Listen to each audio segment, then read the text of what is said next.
यज्ञ का अश्व लव और कुश ने पा लिया है। क्या इस पर अब भी कोई संकट आना बाकी है? क्या देवताओं को श्री राम का यज्ञ अस्वीकार है? उद्देश्य की पूर्ति हेतु बाधाएं तो मार्ग में आती ही हैं। रही बात देवताओं की, तो यज्ञ के विधि विधान सभी नियम स्वयं पुरातन ऋषियों ने ही निर्धारित किए थे, जिन्हें देवताओं को भी मानना पड़ता है, क्योंकि ये विधि विधान ही तो हैं जो मानव समाज का आधार है। अर्थात श्री राम के जीवन की पीड़ाएं अभी तक समाप्त नहीं हुई। नहीं प्रिय गणेश, ऐसा नहीं कहते, क्योंकि मेरे आराध्य नारायण ने तो अवतार ही संसार की पीड़ा भोगने के लिए लिया है। मैंने तो केवल एक बार समुद्र मंथन में विषपान किया था, परंतु मेरे आराध्य तो प्रत्येक अवतार में भिन्न भिन्न प्रकार के विष का पान करते हैं। परंतु जैसे मैंने विष के प्रभाव को अपने शरीर में व्याप्त नहीं होने दिया, वैसे ही मेरे आराध्य ने भी विष के प्रभाव को अपने तपोबल, अपने सिद्धांतों को विचलित नहीं करने दिया। केवल एक भिन्नता है महादेव, आपके कंठ में विष रोकने के लिए मैंने अपनी शक्ति का प्रयोग किया था, किंतु यहाँ राघव और सीता के पास तो साथ का भी सुख नहीं है।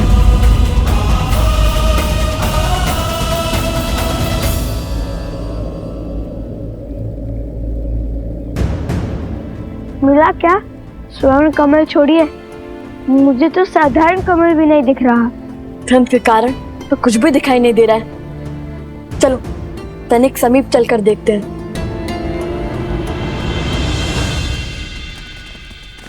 देखो पदचिन्ह।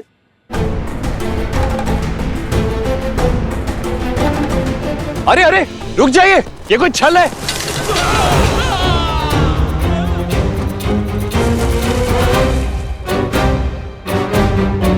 हमें अपने सैनिकों को बचाना होगा।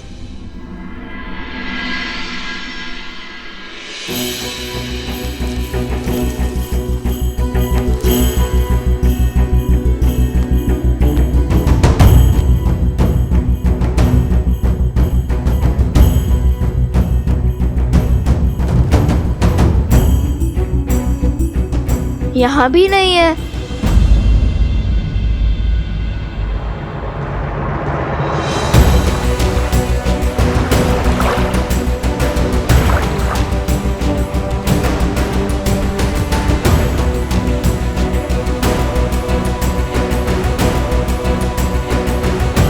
भैया मिल गया, कमल मिल गया भैया।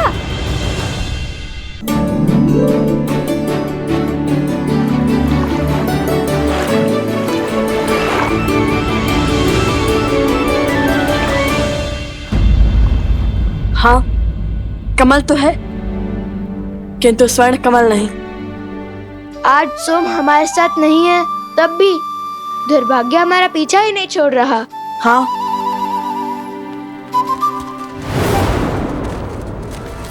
लगता है वो लोग समीप आ रहे हैं। ना जाने कहाँ होगा ये स्वर्ण कमल। सावधानी से आगे बढ़ो, अवश्य आगे भी कोई छल हो सकता है।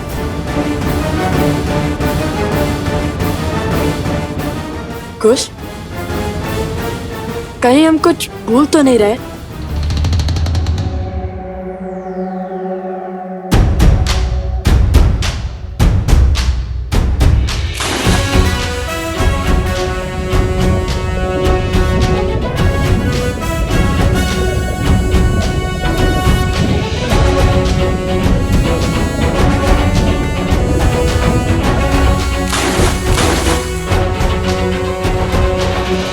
लो, अब तो स्नान भी कर लिया, अब तो मिले स्वर्ण कमल।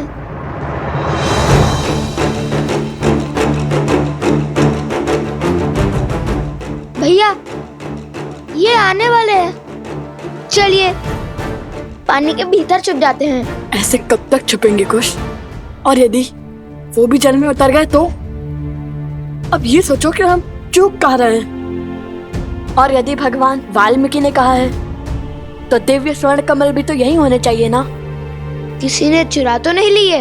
अरे कुश, स्वर्ण कमल कोई कैसे चुरा सकता है?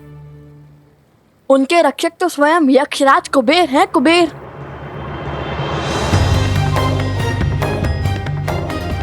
तो यहाँ चूक हुई है हमसे।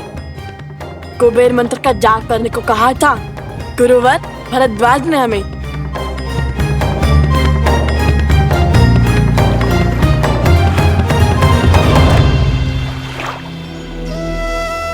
ओम श्रीं ह्रीं क्लीं श्रीं क्लीं विद्येश्वराय नमः।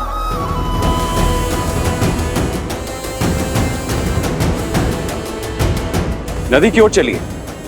अवश्य ही वो अपनी प्यास तृप्त करने नदी की ओर भागे होंगे। ओम श्रीं ह्रीं क्लीं श्रीं विद्येश्वराय नमः। ओम श्रीं ह्रीं श्रीं विद्येश्वराय नमः। ओम श्रीं ह्रीं क्लीं श्रीं क्लीं विद्येश्वराय नमः। ओम श्रीं ह्रीं क्लीं श्रीं क्लीं विद्येश्वराय नमः। ओम श्रीं ह्रीं क्लीं श्रीं क्लीं विद्येश्वराय नमः। हे तमसा माता, सहायता कीजिए हमारी। हमारी माता भी आप ही की भांति हैं, प्रकृति का अंग। आप जल देवी हैं और हमारी माता वन देवी हैं। बचाइए हमें तमसा माता। विद्येश्वराय नमः। ओम श्रीं ह्रीं क्लीं श्रीं क्लीं विद्येश्वराय नमः। आपके पुत्रों को हमारा आशीर्वाद प्राप्त करने के लिए नदी में स्वयं स्नान करना होगा और आपकी संतानों की सुरक्षा हमारा दायित्व है।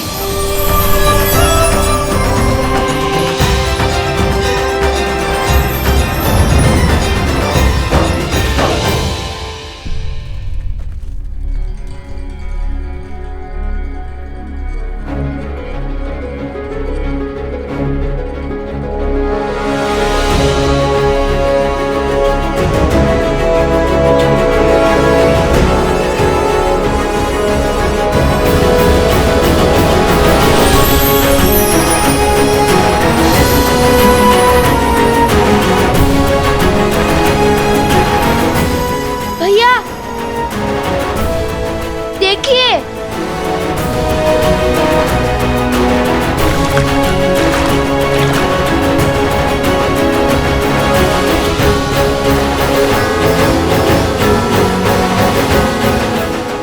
ये तो कुबेर की नगरी अलोकापुरी का द्वार है।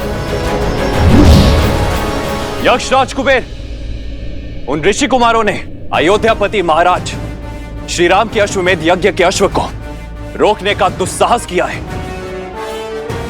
अयोध्या नरेश श्री राम के नाम पर मैं आपसे निवेदन करता हूं कि यह द्वार खोल दीजिए।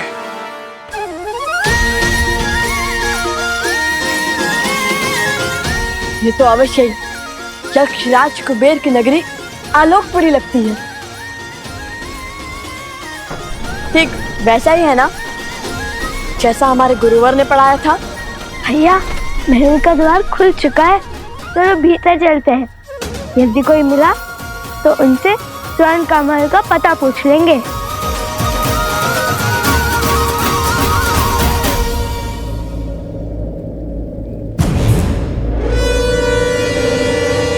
सत्य कहते हैं भैया, भय बिन होए ना प्रीत। यक्षराज कुबेर, यदि आपने यह द्वार नहीं खोला तो आपको मेरे बाणों का सामना करने के लिए सज्ज होना पड़ेगा।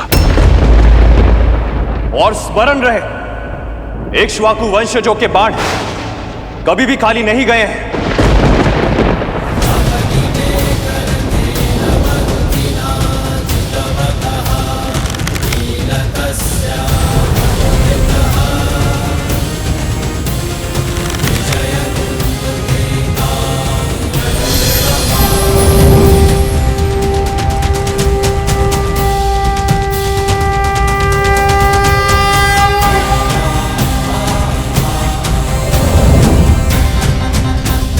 प्रणाम राज अनुज शत्रुघ्न। प्रणाम। लेकिन मैं आपका अभिनंदन लेने नहीं, अश्वमेध यज्ञ के अश्व के चोरों को लेने आया हूं। उन ऋषि कुमारों को मुझे सौंप दीजिए कुबेर, जिन्होंने अभी आपके नगर में प्रवेश किया है। क्षमा करें, किंतु उनके साथ मैं विश्वासघात कैसे करूं? आप तो जानते हैं ना वो कौन है। अब वो कोई साधारण बालक नहीं है, वो अनमोल रत्न है, केवल मेरे लिए नहीं अपितु समस्त संसार के लिए। सब जानता हूं मैं, जानता हूं कि उन्होंने अश्वमेध यज्ञ के अश्व को चुराकर कहीं तो छुपाया है। उस अश्व को खोजकर ये यज्ञ को पूर्ण करवाना कर्तव्य है मेरा। आप मुझे भीतर जाने दीजिए। आप तो बली है, कृपया मेरा निवेदन स्वीकार करें, हट ना कीजिए। आप शायद भूल रहे हैं यशराज कुबेर, जिसके अश्वमेध के मार्ग में आप बाधा डाल रहे हैं वो वही श्री राम है, जिनके अनेक उपकार हैं आप पर। उन्हीं के कारण संसार रावण जैसे महाराक्षस के प्रकोप से बचा, और आप भी। उन्हीं के कारण आपको आपका पुष्पक विमान पुनः प्राप्त हुआ। उस उपकार का, उस ऋण का ये मूल्य चुकाएंगे आप? अश्वमेध यज्ञ के अश्व के चोरों को बचाकर? ये श्री राम का अपमान भी है, और उनका विद्रोह भी, और आपकी कृतज्ञता भी। सब स्मरण है मुझे, कृपया आप मेरी दुविधा समझने का प्रयास तो कीजिए। मैं धर्म संकट में फंस गया हूं, मैं उन बालकों को आपको लौटा नहीं सकता। वे कोई साधारण बालक नहीं है, वो किसी वनदेवी या किसी ऋषि के पुत्र नहीं है। हो सकता है, किंतु धर्म संकट मेरे समक्ष भी है यशराज कुबेर। अनुजराज, धर्म संकट के कारण तो व्यक्ति को अपना धर्म स्पष्ट रूप से दिखाई देता है। यदि इस परिस्थिति में आप आलोकपुरी में प्रवेश करेंगे तो अश्वमेध यज्ञ के नियमानुसार जैसे ही आप भीतर आएंगे तो यह माना जाएगा कि आप आलोकपुरी पर आक्रमण कर रहे हैं। कृपा करें, मेरी विडंबना समझने का प्रयास करें।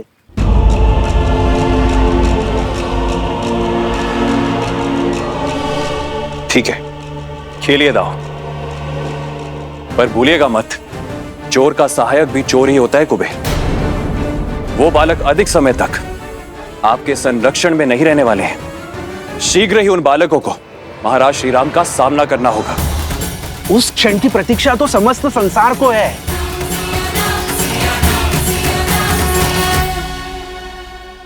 सहस्त्र मुख की माया यही जाने, न जाने कैसे कैसे दांव खेलता है ये।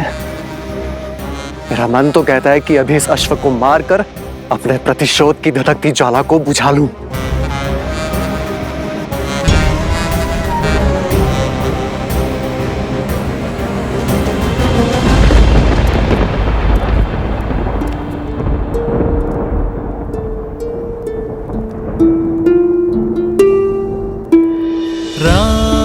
सिया राम सिया राम सिया राम, राम सिया राम सिया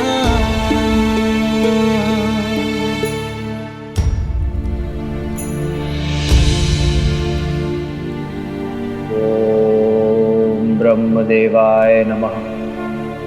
ओम ब्रह्मदेवाय नमः। हे ब्रह्मदेव, आप तो संसार के निर्माता हैं, जीवन दाता है। इस धरा पर हो रहे हर यज्ञ के कर्ता धर्ता है। मेरी आपसे विनती है ब्रह्मदेव, इस विकट परिस्थिति में मेरी सहायता कीजिए।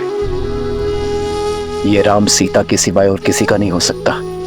न मैं पुनर्विवाह कर सकता हूं और ना ही ये राज्य छोड़ सकता हूं। अश्वमेध यज्ञ की सफलता धर्म की रक्षा के लिए अति आवश्यक है।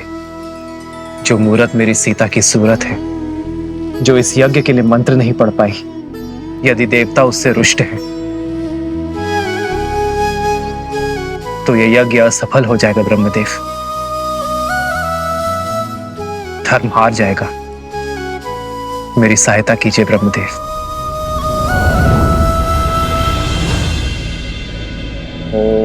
ब्रह्मदेवाय नमः। ओम ब्रह्मदेवाय नमः। ओम ब्रह्मदेवाय नमः। ओम ब्रह्मदेवाय नमः। ओम ब्रह्मदेवाय नमः। ओम ब्रह्मदेवाय नमः। महादेव। प्रणाम महादेव। प्रणाम देवी पार्वती। प्रणाम ब्रह्मदेव। समस्या विकट है, किंतु आपके अतिरिक्त किसी और के पास इस समस्या का कोई समाधान नहीं। ब्रह्मदेव, सृजन, जीवन और मृत्यु तीनों ही परस्पर जुड़े हुए हैं। जैसे ही सृजन का विचार आकार लेना आरंभ करता है, जीवन आरंभ हो जाता है। जैसे जैसे जीवन विकसित होता जाता है, मृत्यु का समय निकट आ जाता है और मृत्यु के आते ही एक नए सृजन का शंखनाद हो जाता है। परंतु अभी द्वापर और कलियुग आने में समय शेष है। ऐसे में यदि रामावतार ने इस युग में अपने कर्म पूरे नहीं किए तो द्वापर में राक्षसों और असुरों की शक्ति का प्रभाव बहुत अधिक बढ़ जाएगा। और यदि ऐसा हुआ ब्रह्मदेव, तो द्वापर युग का स्वरूप कलियुग जैसा होगा और स्वयं कलियुग का स्वरूप तो नरक से भी अधिक दुर्दांत और भीषण सिद्ध होगा। इसलिए यह अनिवार्य है कि त्रेता युग में नारायण का रामावतार अपने सभी उद्देश्य, अपने सभी कर्म सफलतापूर्वक पूर्ण करे। रही बात जीवन की रक्षा की, तो जीवन की रक्षा तो केवल सृजन अर्थात स्वयं ब्रह्म ही कर सकते हैं, मृत्यु नहीं। इसलिए हे ब्रह्मदेव, मेरे आराध्य नारायण की रक्षा केवल आप ही कर सकते हैं।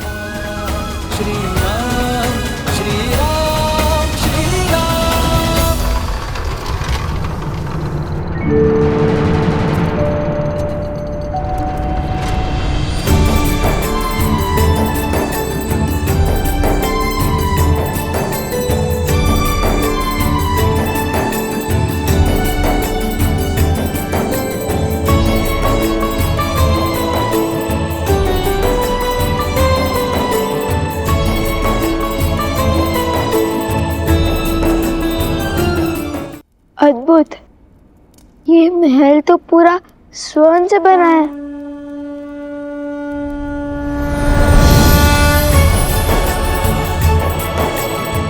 आइए आइए ऋषि कुमारों। मेरी नगरी आलोकपुरी में आप दोनों का स्वागत है। कहिए, किस प्रयोजन से आना हुआ? प्रणाम कुबेर देव। घर से तो माता सीता को खोजने का प्रण लेकर लिखने थे, किंतु भगवान वाल्मीकि के आदेश अनुसार पहले हमें हमारी माता वन देवी के लिए स्वर्ण कमल लेने जाना है। असंभव को संभव करने की शर्त रखी है भगवान वाल्मीकि ने आपके समक्ष। देखिए, हमें स्वर्ण कमल दे दीजिए। क्षमा करें, वो संभव नहीं है। मेरी बात मानिए कुमारों, आप आश्रम लौट जाइए और अपना जीवन तपस्या में लगाइए। कदाचित उचित समय आने पर आपको वो स्वर्ण कमल मिल जाएगा। सुनिए, त्रिकालदर्शी है भगवान वाल्मीकि।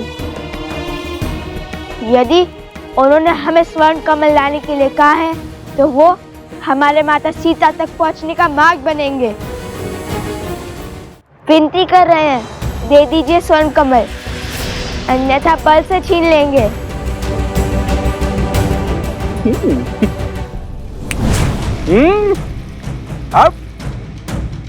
आपने चुटकी नहीं बजाई, युद्ध का आह्वान किया है, तो हमें आप सबको हराकर स्वर्ण कमल पर आधिपत्य स्थापित करना होगा। मैं सज्ज हूं। आक्रमण!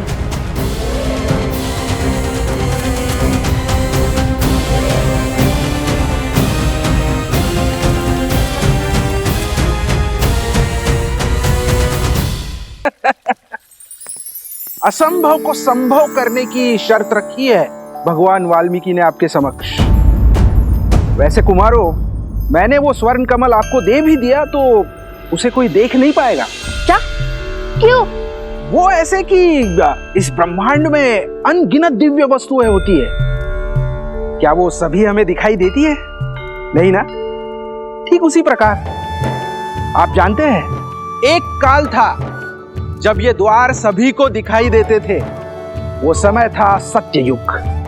तब देव और मनुष्य वार्तालाप करते थे, किंतु आज की स्थिति में केवल मंत्रोच्चारण के पश्चात ही ये द्वार सामने आते हैं, जैसे आपके सामने आए। उसके पश्चात द्वापर युग में ये आलोकपुरी के द्वार पूर्ण रूप से अदृश्य हो जाएंगे और केवल सत्कर्म करने वाले व्यक्ति ही इस द्वार से भीतर आ पाएंगे, वो भी मृत्यु के पश्चात। और कलयुग में तो कोई भीतर आ भी नहीं पाएगा, मृत्यु के पश्चात भी नहीं। हाँ, केवल श्री विष्णु जी के या उनके अवतारों की पूजा करने वाले भक्त भीतर आ सकते हैं। और इस युग में आलोकपुरी की कोई वस्तु धरती पर दिखाई भी नहीं देगी। पुष्पक का क्या? हमने रामायण पढ़ी है, पुष्पक तो सबको दिखता है। पुष्पक की महिमा विशेष है। पुष्पक का निर्माण विश्वकर्मा ने धरती पर किया था और उसे यहाँ स्थान प्राप्त हुआ क्योंकि उसने प्रभु श्री राम की सेवा की थी। तो हम भी तो सबसे बड़े भक्त हैं श्री।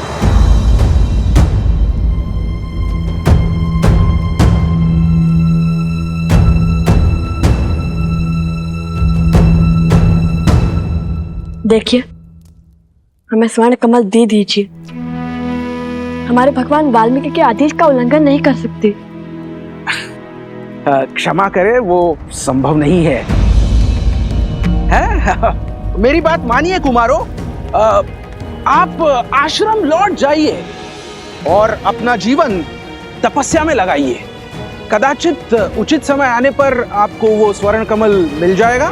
सुनिए, विनती कर रहे हैं, दे दीजिए स्वर्ण कमल, अन्यथा बल से छीन लेंगे।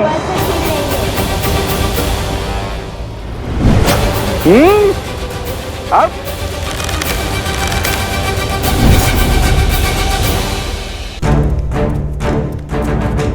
कुछ ये यक्ष है, हम इन पर प्रहार नहीं कर सकते। पर ये हम पर प्रहार करने से चुकेंगे नहीं। परंतु मैंने ये भी नहीं कहा ये हम अपना बचाव भी नहीं कर सकते।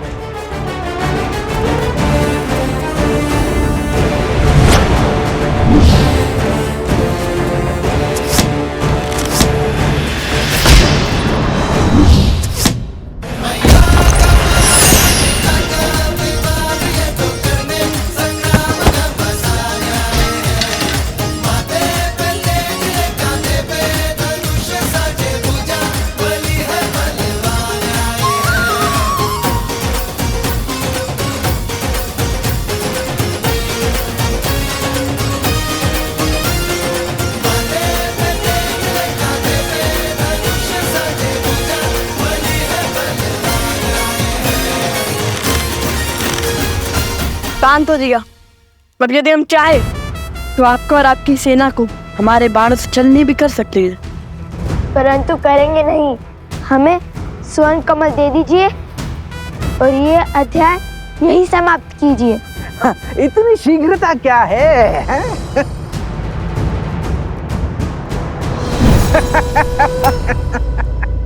ओम ब्रह्मदेवाय नमः। ओम ब्रह्मदेवाय नमः।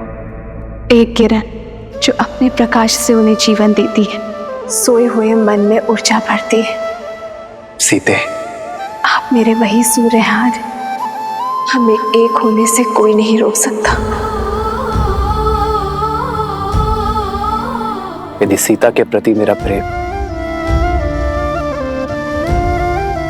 हमारा प्रेम और समर्पण अटूट है ब्रह्मदेव,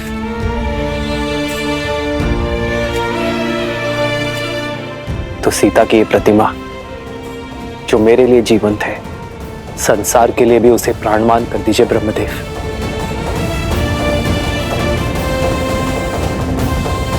ओम ब्रह्मदेवाय नमः।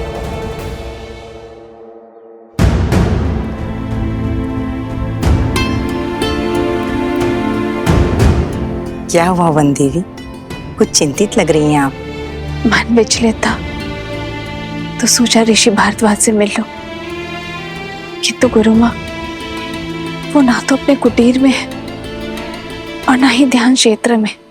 ऋषि भारद्वाज अपने आश्रम में है, ब्रह्मदेव जयंती की सज्जा का अवलोकन कर रहे हैं। वो हर वर्ष भव्य पूजा करते हैं ब्रह्मांड के सृजनकर्ता को प्रसन्न करने के लिए। अभी कुछ समय में लौट आएंगे। यदि ऐसा है तो गुरु माँ मुझे आज्ञा दीजिए, मैं जाके उनका मंदिर स्वच्छ कर देती हूँ। किसी कार्य में व्यस्त रहूंगी तो मन भी विचलित नहीं होगा। क्यों नहीं पुत्री, तुम्हारी श्रद्धा के दीप से पूरा आश्रम जगमगाएगा।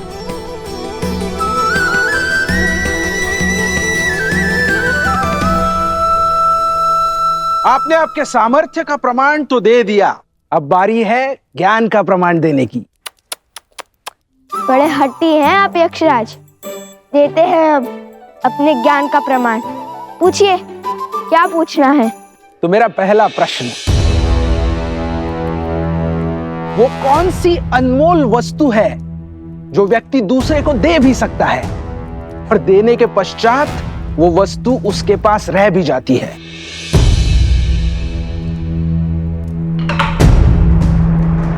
प्रेम।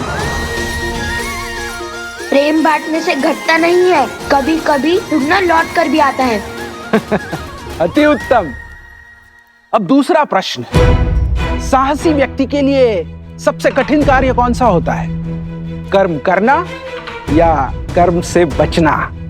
कभी कभी पग पीछे धरने से अधिक साहसी कुछ नहीं होता। कई परिस्थितियों में हमें अपने अभिमान का बलिदान देना होता है, कर्म करने से बचना पड़ता है, जैसे श्री राम ने किया था।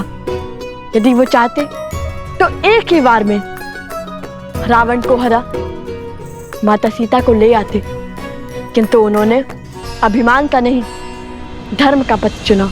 अद्भुत। अब अंतिम तीसरा प्रश्न। वहाँ हम अश्व को अकेला छोड़कर आए हैं और यहाँ आपके प्रश्न समाप्त ही नहीं हो रहे। अब तो प्रतिशोध के साथ साथ क्रोध की ज्वाला भी धधक रही है मेरे मन में। हम निर्णय तुम नहीं, मैं लूंगा शास्त्र मुख, मैं।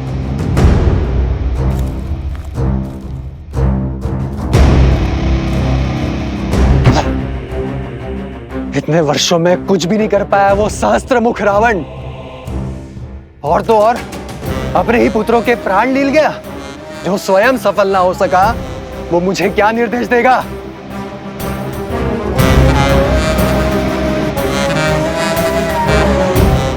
शीघ्र पूछिए ना, हमारे पास अधिक समय नहीं है। हाँ हाँ, इतनी शीघ्रता क्यों है? कुमारो, तनिक थोड़ा धैर्य तो रखो। अब तीसरा और अंतिम प्रश्न, बताइए, दुख, कष्ट, पीड़ा व्यक्ति को क्यों होती है? उसके पीछे कोई उद्देश्य है या केवल नियति?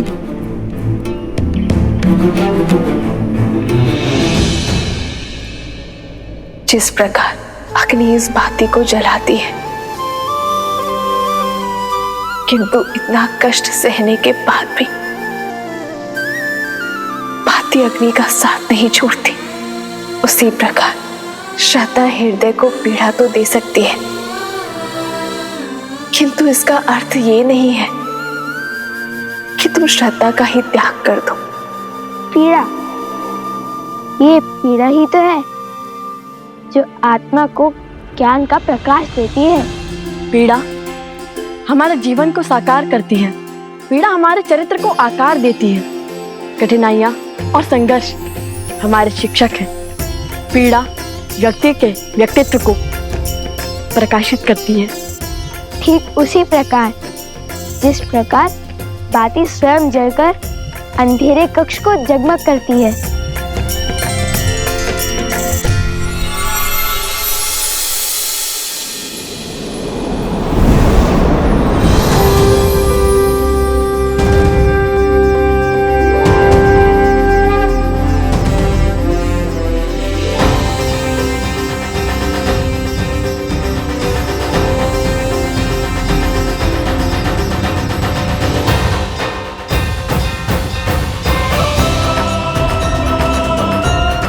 प्रणाम अग्निदेव, इंद्रदेव, बृहस्पति देव, कुबेर देव, विश्वकर्मा देव, सूर्य देव, वरुण देव, प्रणाम।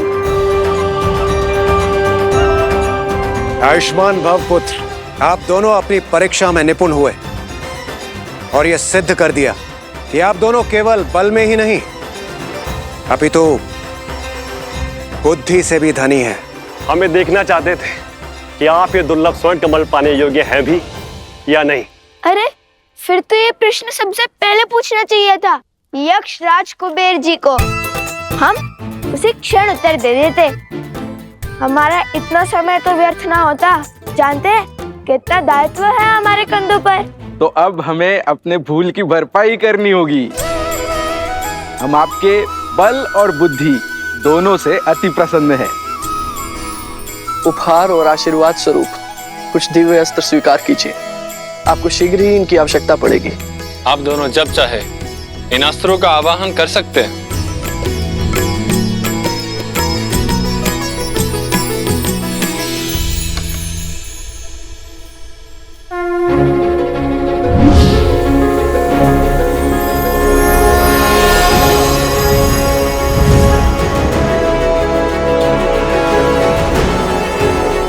मेरी ओर से मेघस्त्र और जलस्त्र स्वीकार करें। मेरी ओर से ये आयुधास्त्र स्वीकार कीजिए।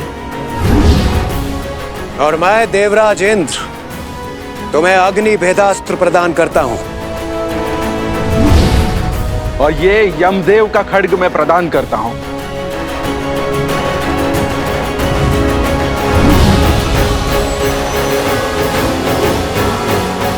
धन्यवाद देवतागण। हम आप सबको वचन देते हैं कि हम इन दिव्यास्त्रों का सदुपयोग ही करेंगे। और अब मेरी ओर से यह स्वर्ण कमल स्वीकार करें।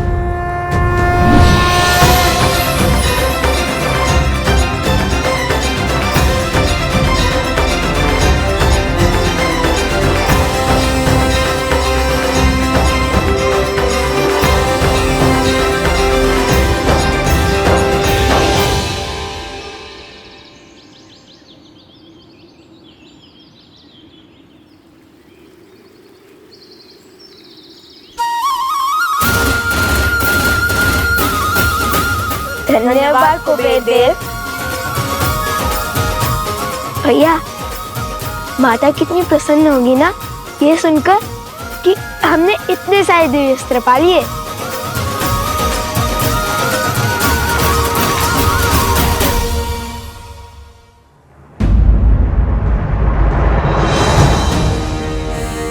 अरे शत्रुघ्न महाराज तो यहीं खड़े। अब इनसे युद्ध करने के सिवाय हमारे पास और कोई उपाय नहीं है। किंतु ये माला थामकर कैसे लड़ेंगे?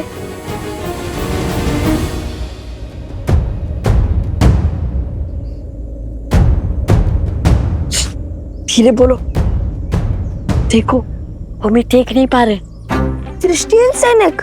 यदि दृष्टिहीन होते तो सेना का भाग कैसे बनते? अभी पता करता हूँ।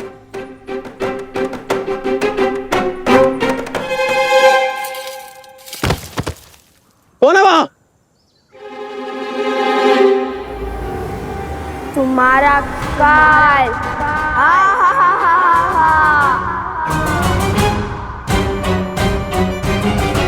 हम तो अदृश्य हो गए।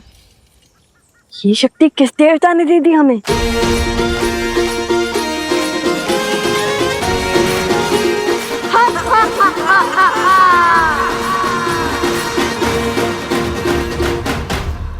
अयोध्या के सैनिकों को कायरता शोभा नहीं देती। माया का प्रयोग कर रहे हैं वो, अधिक देर तक नहीं बचेंगे वो। खोजिए उन्हें, यहीं कहीं छुपे होंगे वो।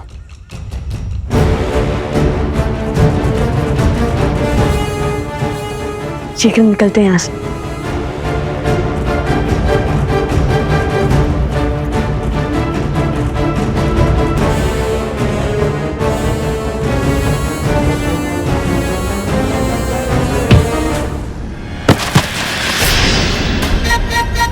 कौन है?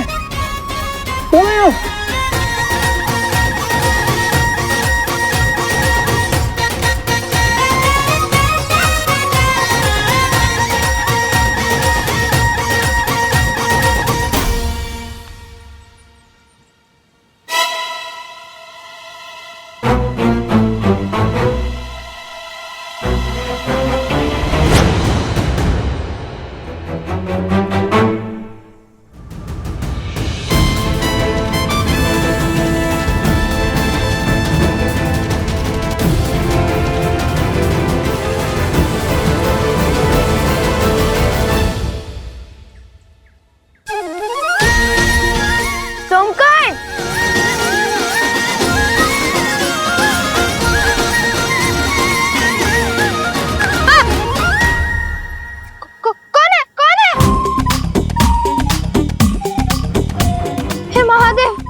रक्षा कीजिए।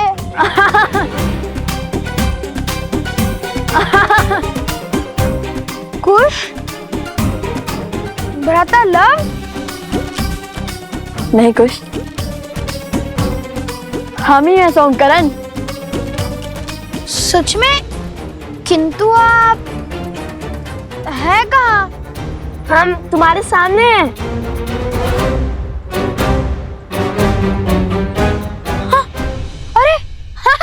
ये रे, किंतु दिखाई क्यों नहीं दे रहे? ये कैसी माया? अरे सब बताएंगे, सब बताएंगे। किंतु अभी तुम अपना हाथ आगे करो और ये माला पकड़ो। बहुत भारी है, मैं थक गया हूँ।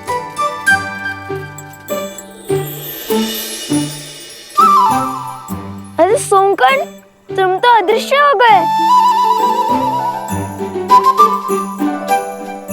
और तुम दिखाई देने लगे।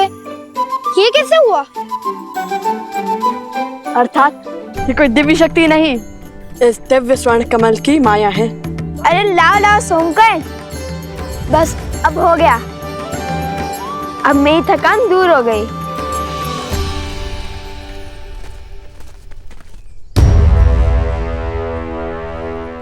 अब तुम हमें स्वयं अश्वत्थ तक पहुंचाओगे। बस बहुत हुई प्रतीक्षा। मैं कोई पहरेदार नहीं हूं।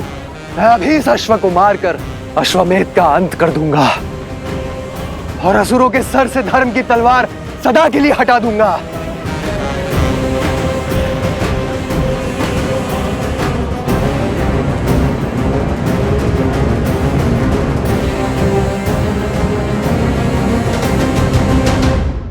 अब चलो, शीघ्र चलते हैं। अश्व हमारी प्रतीक्षा कर रहा होगा। हाँ ठीक है भैया, चलिए चलते हैं। हम ये माला अश्व को पहना देंगे, किंतु माता को नहीं देंगे। यदि माता दृश्य हो गई तो? यदि वो मेरी दृष्टि से एक क्षण के लिए भी ओझल हो गई तो मैं विचलित हो जाऊंगा।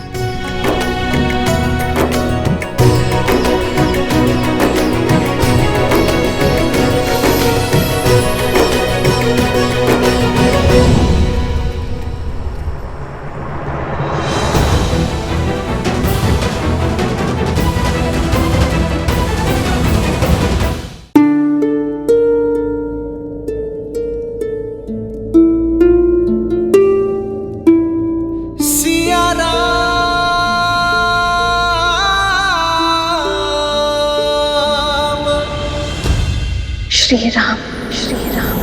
ओम ब्रह्मदेवाय नमः, देवाय नमः। ओम ब्रह्मदेवाय नमः। सीते,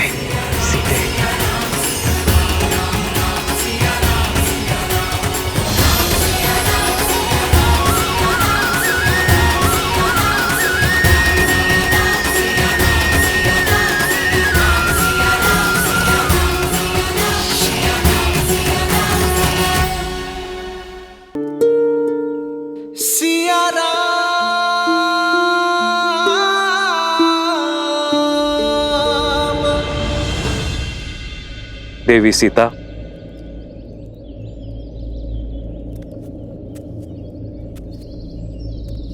प्रणाम ऋषिवर। आयुष्मान भव। देवी, ये क्या? आपने तो इस स्थान की काया ही पलट दी। आपको कोटि कोटि आभार। मन की चिंता मिटाने के लिए तन को भक्ति में व्यस्त कर लिया। कैसी चिंता देवी? लवकुश की? उनकी सुरक्षा का वचन तो स्वयं तमसा माता ने दे दिया है, परंतु श्री राम, न जाने ऐसा क्यों लग रहा है मुझे ऋषिवर कि श्री राम विचलित है। देवी, आप दोनों दो शरीर एक प्राण है, एक दूसरे की मनोदशा बिना मिले बिना देखे ही अनुभव कर लेते हैं। किंतु ध्यान रखिएगा, भोर खत्म होने से पहले रात्रि का अंधकार सबसे अधिक होता है। वैसे ही शुभ समय आने से पहले चिंताएं मन को घेर लेती है। और अब तो सभी चिंता के दूर होने का समय है। ये लीजिए ब्रह्मदेव का प्रसाद, इसे ग्रहण कीजिए। देवी, मैं आपको आश्वस्त करता हूं कि सृष्टि बनाने वाले आपकी समस्त चिंता का नाश अवश्य करेंगे।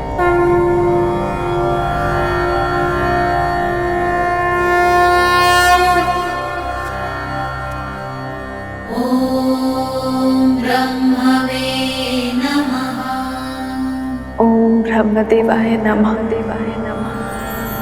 ओम ब्रह्मदेवाय नमः। ओम ब्रह्मदेवाय नमः। सीते, राम,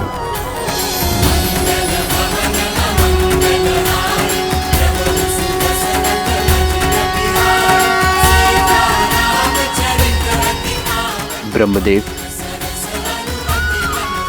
तुम्हारा तप, मर्यादा धर्म को संसार में फैलाने की ललक अद्भुत। तुम्हारे जीवन की इस यात्रा में देवी सीता ने भी पूरा साथ दिया है। इसलिए मैंने इस सीता के पुतले को इतने प्राण दिए हैं, ये अश्व के लौटने और यज्ञ उत्पन्न विधि के संपूर्ण होने तक मंत्रोजाप कर सके। अभी अश्वमेध यज्ञ देवताओं को भी सहर्ष स्वीकार होगा और उनका आशीर्वाद तुम्हारे साथ है राम। यज्ञ का अभिमंत्रण अश्व को आसुरी शक्तियों और दुर्घटनाओं से बचाता है, किंतु केवल तब जब देवताओं का आशीर्वाद हमारे साथ हो। धन्यवाद ब्रह्मदेव।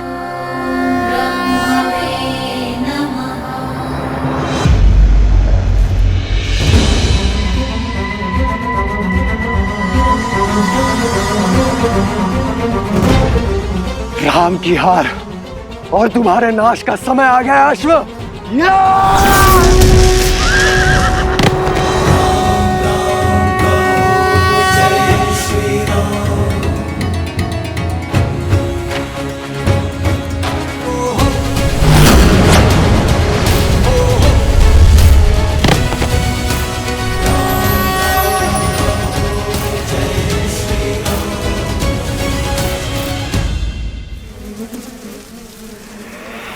मूर्खाधिपति प्रबंधासुर, इतना भी नहीं जानते कि अश्वमेध का अश्व देवताओं की सुरक्षा में होता है।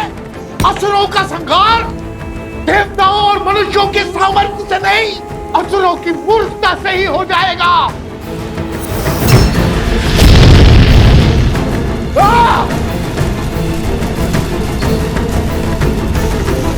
कुछ बोलते रहो कुछ, अन्यथा समझ नहीं आएगा कि तुम साथ हो कि पीछे छूट गए।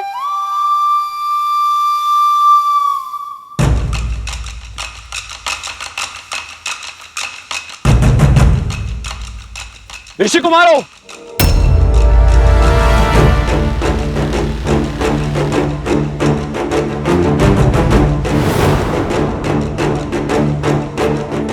मधुरापुरी, नरेश, शत्रुघ्न, आप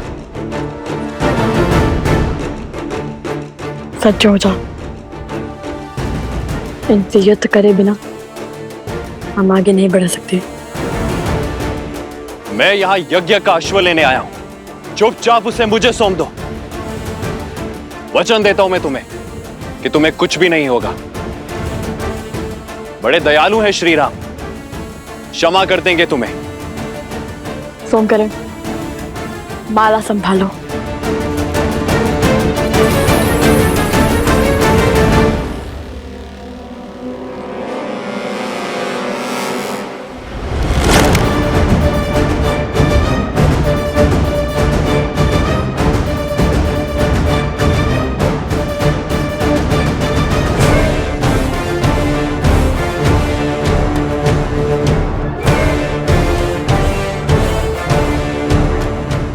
तो जानते हैं ना वो कौन है? वो कोई साधारण बालक नहीं है, वो अनमोल रत्न है, केवल मेरे लिए नहीं अपितु समस्त संसार के लिए। आप दोनों जो कर रहे हैं वो अनुचित है। मेरी विनती सुनिए और समय रहते अपनी भूल सुधार लीजिए। यज्ञ के अश्व को रोकना पाप ही नहीं, अपराध भी है। हम बालक अवश्य हैं, किंतु अबोध नहीं। हम आपका बहुत सम्मान करते हैं राजानुज, किंतु अभी ये अश्व हमने पकड़ा है तो उपाय केवल एक ही है, युद्ध।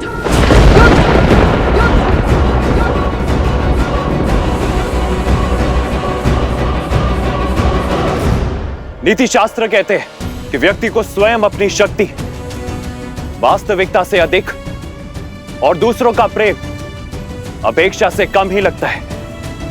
यही भेद आप दोनों के साहस में छलक रहा है। अपनी शक्ति के अनेकों प्रमाण दे चुके हैं हम असुरों के विरुद्ध। मिथिला की प्रतियोगिता में पूरे संसार में अपने बल का डंका बजवा चुके हैं हम। और रही बात दूसरों की प्रेम की, तो हमें आपसे प्रेम की अपेक्षा नहीं है। यदि आप युद्ध से पहले हमें सुप्रभात कह देंगे तब भी हमारी आंखें भर आएंगी। देखिए, मेरे पास पूरी सेना है और आप दोनों बिल्कुल अकेले हैं। युद्ध शास्त्र कहता है कि सेना के सामने युद्ध करने का साहस तो महारथी को भी नहीं करना चाहिए। जैसे सर्पों के टोले में नागराज महाबली होकर भी नहीं जाता। नागराज भले ही ना जाए, गरुड़ या नेवले अकेले जाते हैं सर्पों की टोली में। स्वयं को क्या समझते हो, गरुड़ या नेवला? काल बेलिया जो सर्पों को अपनी बीन पर नचाते हैं। शस्त्र भी उठाएंगे या अयोध्या में केवल वाक युद्ध की प्रथा है? हम वो शत्रु नहीं जो आपकी निरर्थक बातों से ही मर जाए।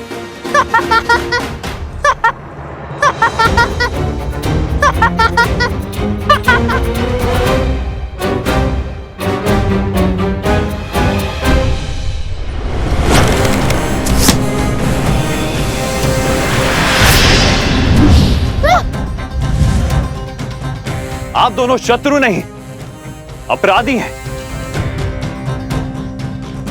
अयोध्या के अश्व का हरण कर पाप किया है आप दोनों ने।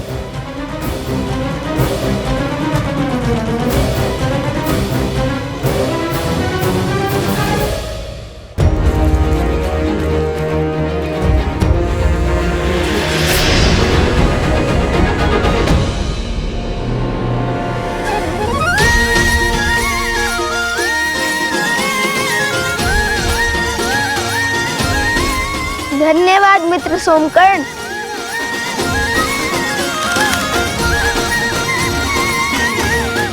अश्व को रोकना अपराध नहीं, चुनौती है, चुनौती है जो हमने स्वीकारी है, हमने स्वीकारी है।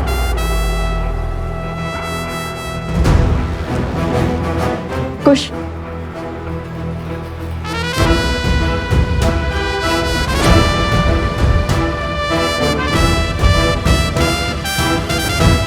आपका शत्रु स्वयं चुनौती बन यहाँ वहाँ घूम रहा है।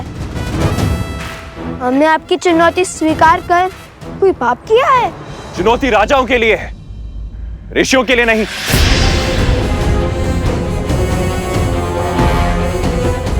क्या बताएंगे आप? कहां के राजा हैं आप?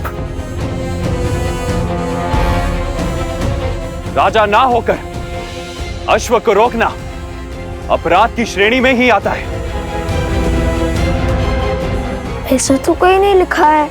लिखा नहीं है, किंतु असत्य भी नहीं है।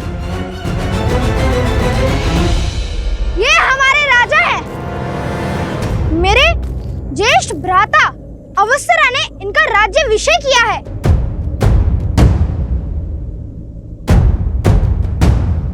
बताओ कहां के राजा हैं ये दोनों? कुछ अंतर पर एक गांव है जहाँ की प्रजा विचित्र रोग से ग्रसित है। उस गांव की प्रजा की रक्षा करने का संकल्प किया तो उसी क्षण मेरे भ्राताश्री ने लव भैया का राज्याभिषेक और कुश का युवराज पद पर अभिषेक कर दिया।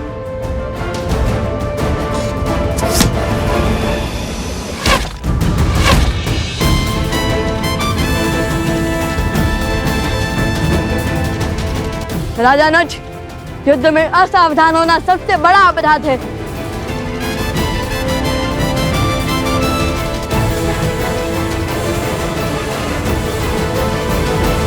सैनिकों, महाराज ने किसी का भी रक्त बहाने से निषेध किया है। स्मरण रहे, इन ऋषि कुमारों को केवल हमें बंदी बनाना है।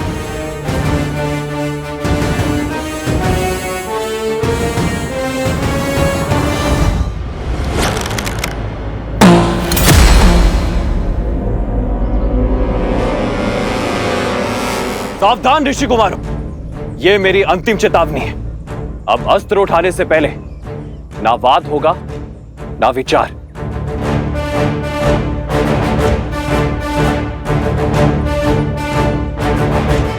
यदि अब भी ये नहीं रुके तो मुझे इन पर प्रहार करना ही होगा। मेरा पहला धर्म अपने महाराज की आज्ञा का पालन करना है। सैनिकों, जाओ और पकड़ लाओ इन्हें।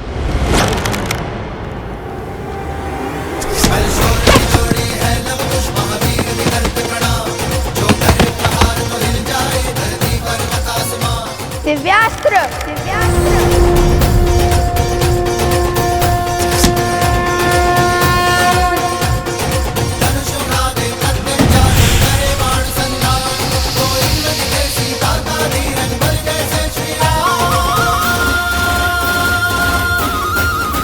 संपूर्ण संसार में मर्यादा धर्म का प्रचार हो रहा है और आप दोनों धर्म स्थापना के मार्ग में अवरोध बनकर पाप कर रहे हैं।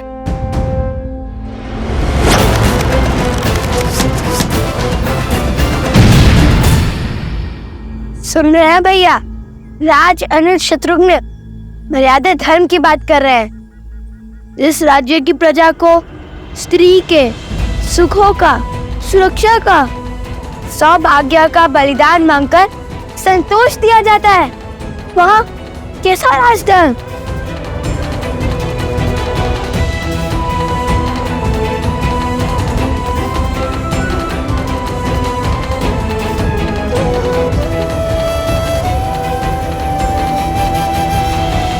आप दोनों का क्या संबंध है अयोध्या की महारानी से?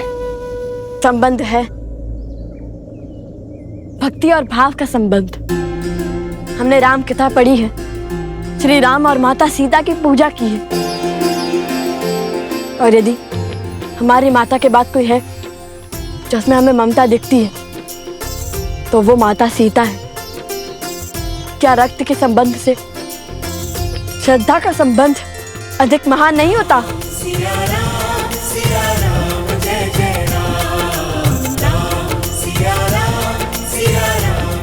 सूर्यवंश के इन सूर्य का तेज अयोध्या तक नहीं पहुंचना चाहिए।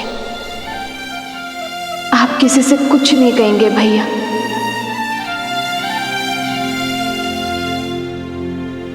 धन्य है आप भाभी मां, श्री राम से दूर रहकर अपनी पहचान को गुप्त रखकर भी इन बालकों को श्री राम की परछाई बनाया आपने। स्पष्ट है ये दिव्य बालक और कोई नहीं, आपके और भैया के ही पुत्र हैं। वेदों में कुछ ऐसे मंत्रों का विवरण है जिनका पाठ करने से स्वयं देवताओं को रक्षा करने के लिए बुलाया जा सकता है। आप उनका पाठ आरंभ करें और मुझे पूर्ण विश्वास है कि देवता आपकी सहायता अवश्य करेंगे।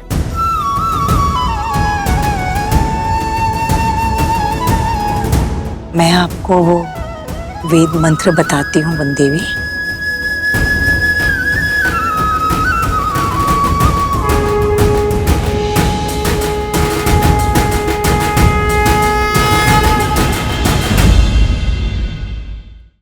हे वरुण देव, आपकी शक्ति अपरंपार है। श्री राम के अयान का महत्वपूर्ण भाग रहे हैं आप, और आप मेरे पुत्रों को आपकी सहायता की आवश्यकता है।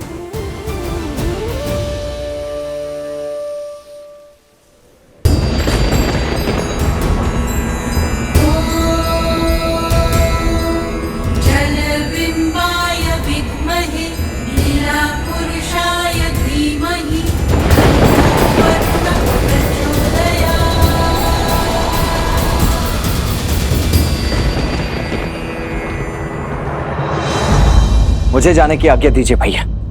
हनुमान का कोई समाचार आया?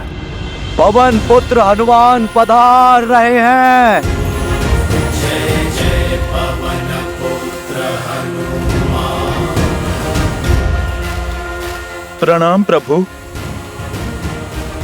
मैंने पूरे त्रिवेणी क्षेत्र को छान लिया है, किंतु प्रभु मुझे अश्व कहीं नहीं मिला।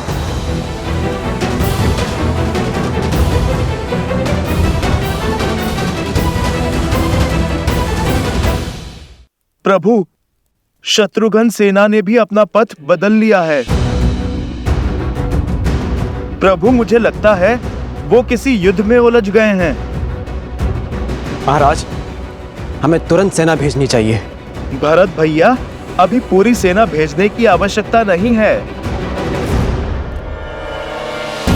प्रभु यदि आपकी आज्ञा हो तो मैं युद्ध में शत्रुघ्न भैया की सहायता के लिए जाऊं।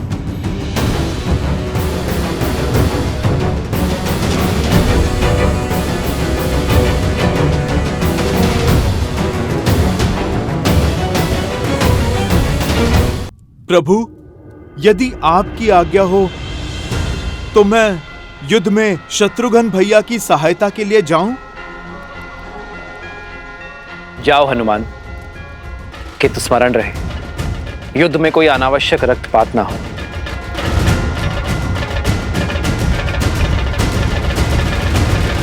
जय श्री राम।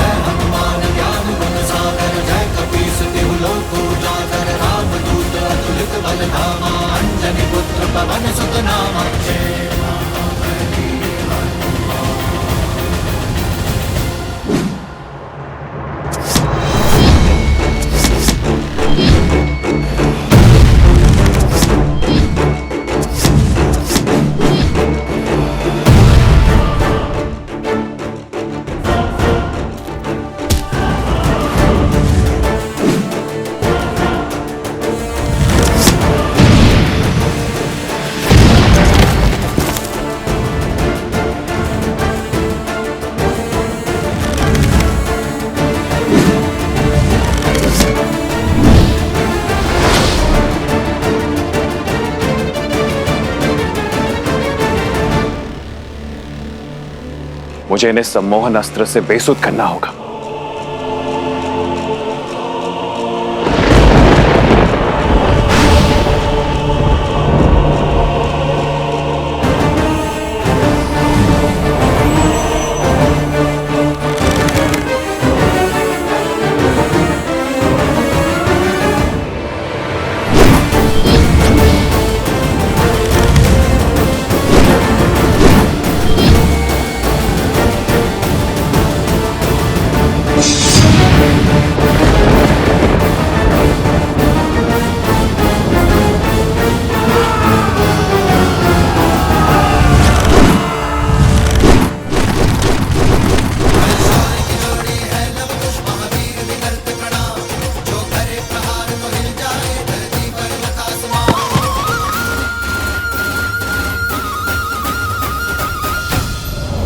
नागस्त्र।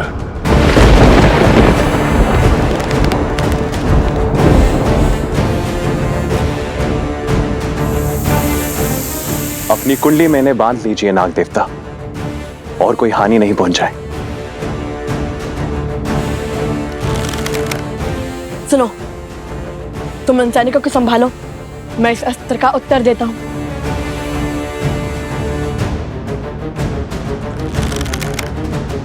गरुड़ास्त्र, गरुड़देव हमारी रक्षा कीजिए।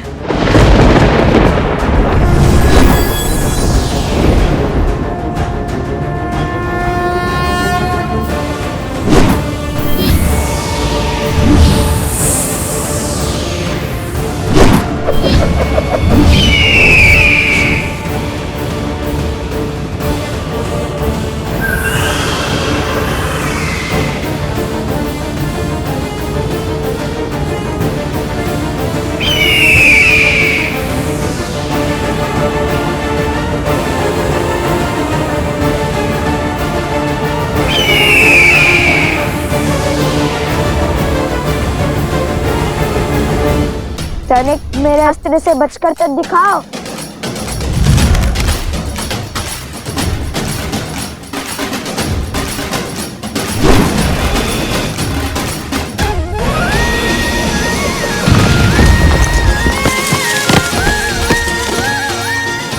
अरे संभाल कर, सैनिक आगे तो देखो।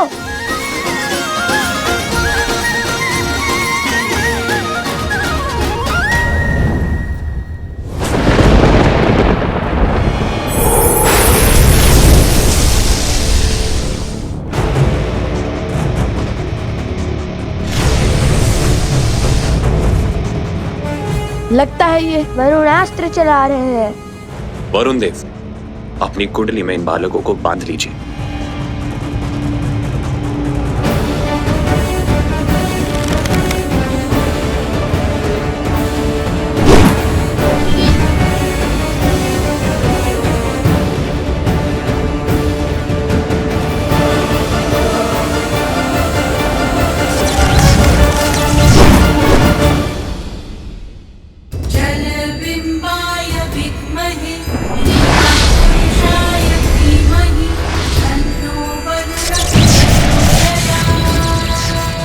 असंभव, वरुण देव इनके पक्ष में क्यों है?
सम्मोहन अस्त्र का प्रयोग कैसे किया जाता है राजानो शत्रुघ्न जी?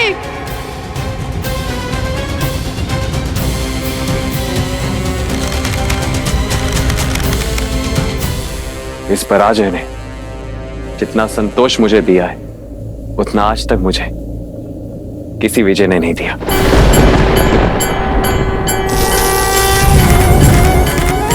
शीघ्र ही मेरी प्रसन्नता का कारण ये संसार जानेगा और मानेगा। ये पराजय स्वीकार कर शत्रुघ्न ने कोई द्रोह नहीं किया।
धन्यवाद वरुण देव।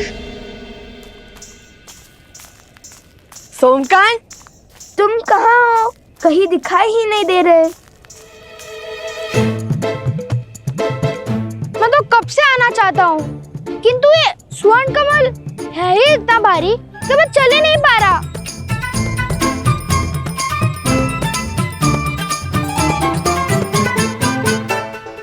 लाओ।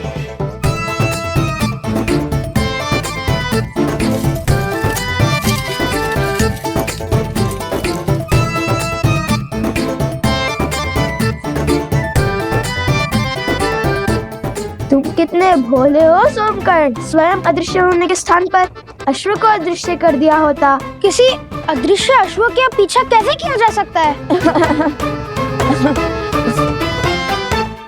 कुश, एक बांस या फिर एक गन्ना लाओ, उसे इसमें हम लटका देंगे, अन्यथा हम यूं ही अदृश्य होते रहेंगे।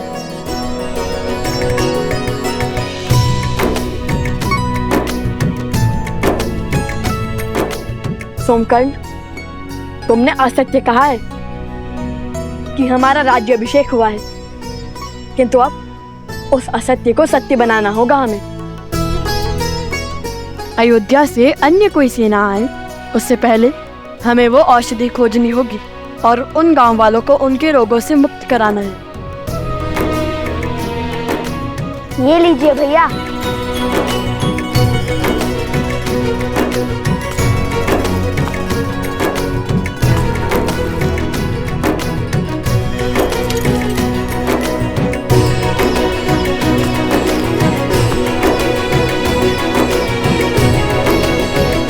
चलो उस पर्वत की ओर चलते हैं। भैया, किंतु औषधि कैसे खोजेंगे? सूर्यास्त होने को है। शीघ्र ही घोर अंधकार छा जाएगा।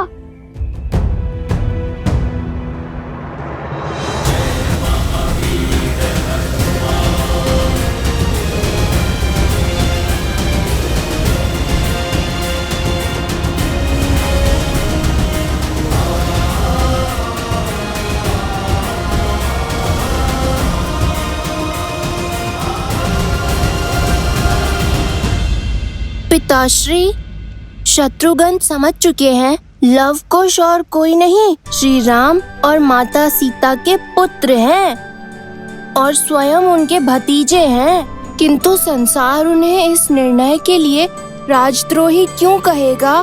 कर्तव्य और भाव के बीच चुनाव कैसे किया जाए? क्या हृदय का कोई स्थान नहीं? प्रिय गणेश, यूं समझ लो कि कर्तव्य कलकल करते एक नदी की भांति है, जिसकी अपनी ही गति है, अपनी ही दिशा है और अपना ही एक उद्देश्य है, जिसे धर्म निर्धारित करता है। और हमारा हृदय और उसकी भावनाएं वो वायु से उत्पन्न हुई लहरों की भांति होती हैं, जो आती जाती रहते हैं, कभी स्थिर तो कभी अस्थिर।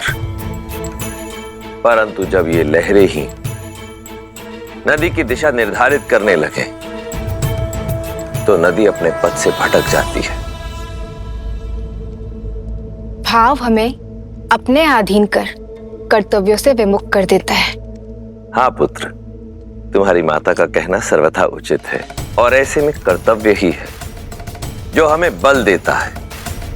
और जब हम कर्तव्य के पथ पर चलते हुए स्वयं को तन मन से संपूर्ण रूप से समर्पित कर देते हैं, तब हमें केवल सत्य के समक्ष ही नतमस्तक होने की आवश्यकता पड़ती है, क्योंकि सत्य ही धर्म है और धर्म ही है जो हमें ईश्वर से जोड़ने की शक्ति रखता है।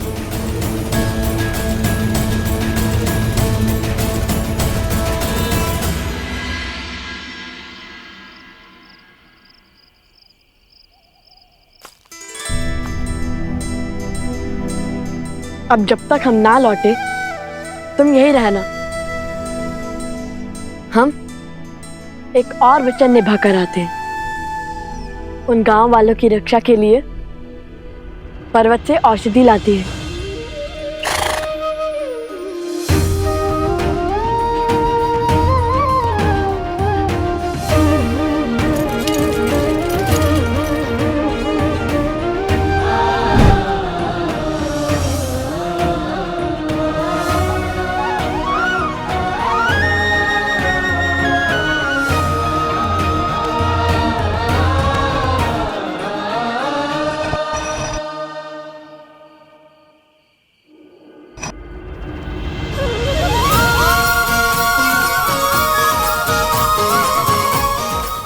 तुम्हें खोजने में कठिनाई नहीं होगी मित्र।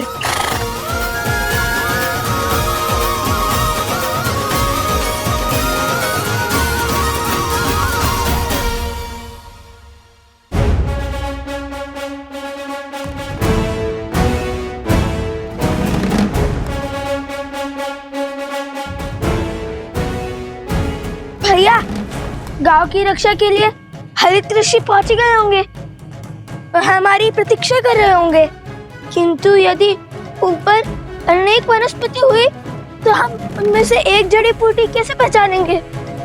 मैं भी तो वही सोच रहा हूँ। जब हनुमान जी संजीवनी लेने गए थे तब वैद्य सुषेण जी ने उन्हें क्या कहकर भेजा था? यही कि संजीवनी बूटी चमकती है। बूटी चमकती है जैसे अधर्म के अंधकार में धर्म का प्रकाश चमकता है।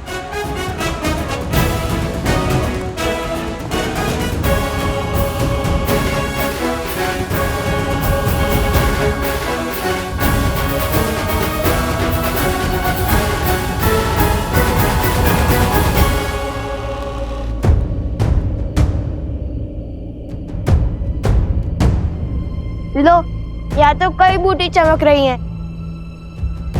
अब कैसे ढूंढे बूटी?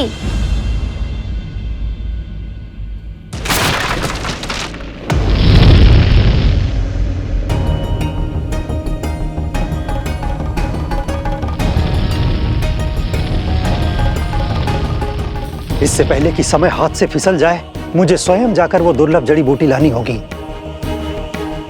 क्योंकि लवकुश को आने में समय लग रहा है। उन्हें तो ज्ञात ही नहीं होगा कि वो बूटी कौन सी है। हम आपके साथ चलते हैं ऋषि हरित। आपको जाने की कोई आवश्यकता नहीं है ऋषिवर।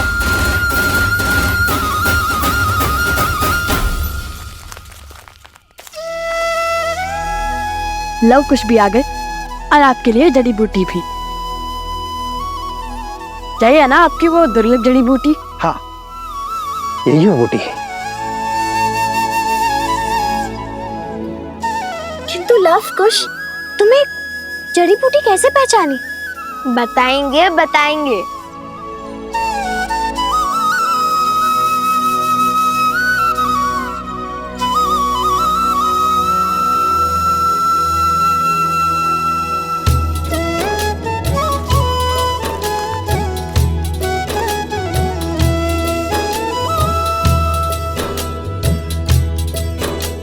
सहस्त्राक्षम शतधार वृषिभ पावनम कृतम तेना सहस्त्रधारेण पवमानः पुनातु माम। सहस्त्राक्षम शतधार वृषिभ पावनम कृतम तेना सहस्त्रधारेण पवमानः पुनातु माम। सहस्त्राक्षम शतधार वृषिभ पावनम कृतम तेना सहस्त्रधारेण पवमानः पुनातु माम।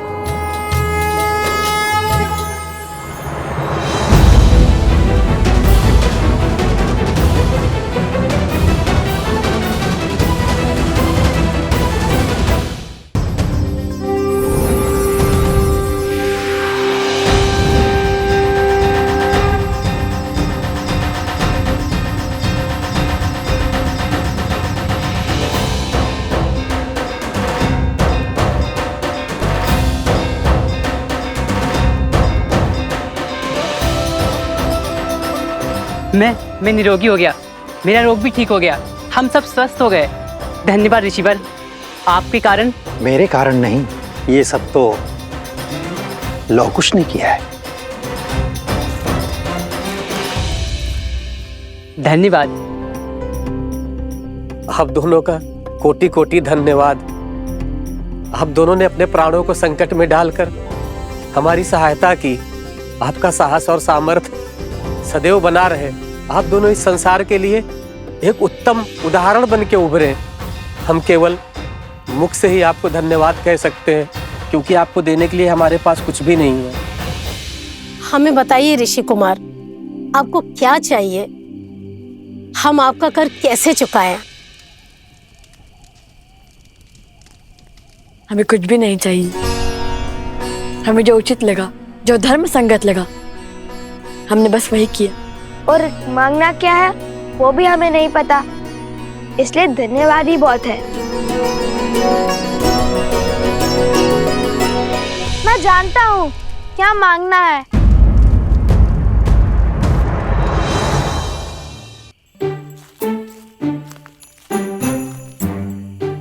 अभी कुछ समय पहले मैं एक मिथ्या कहकर आया हूँ, उसे सत्य करने का समय अब आ गया है।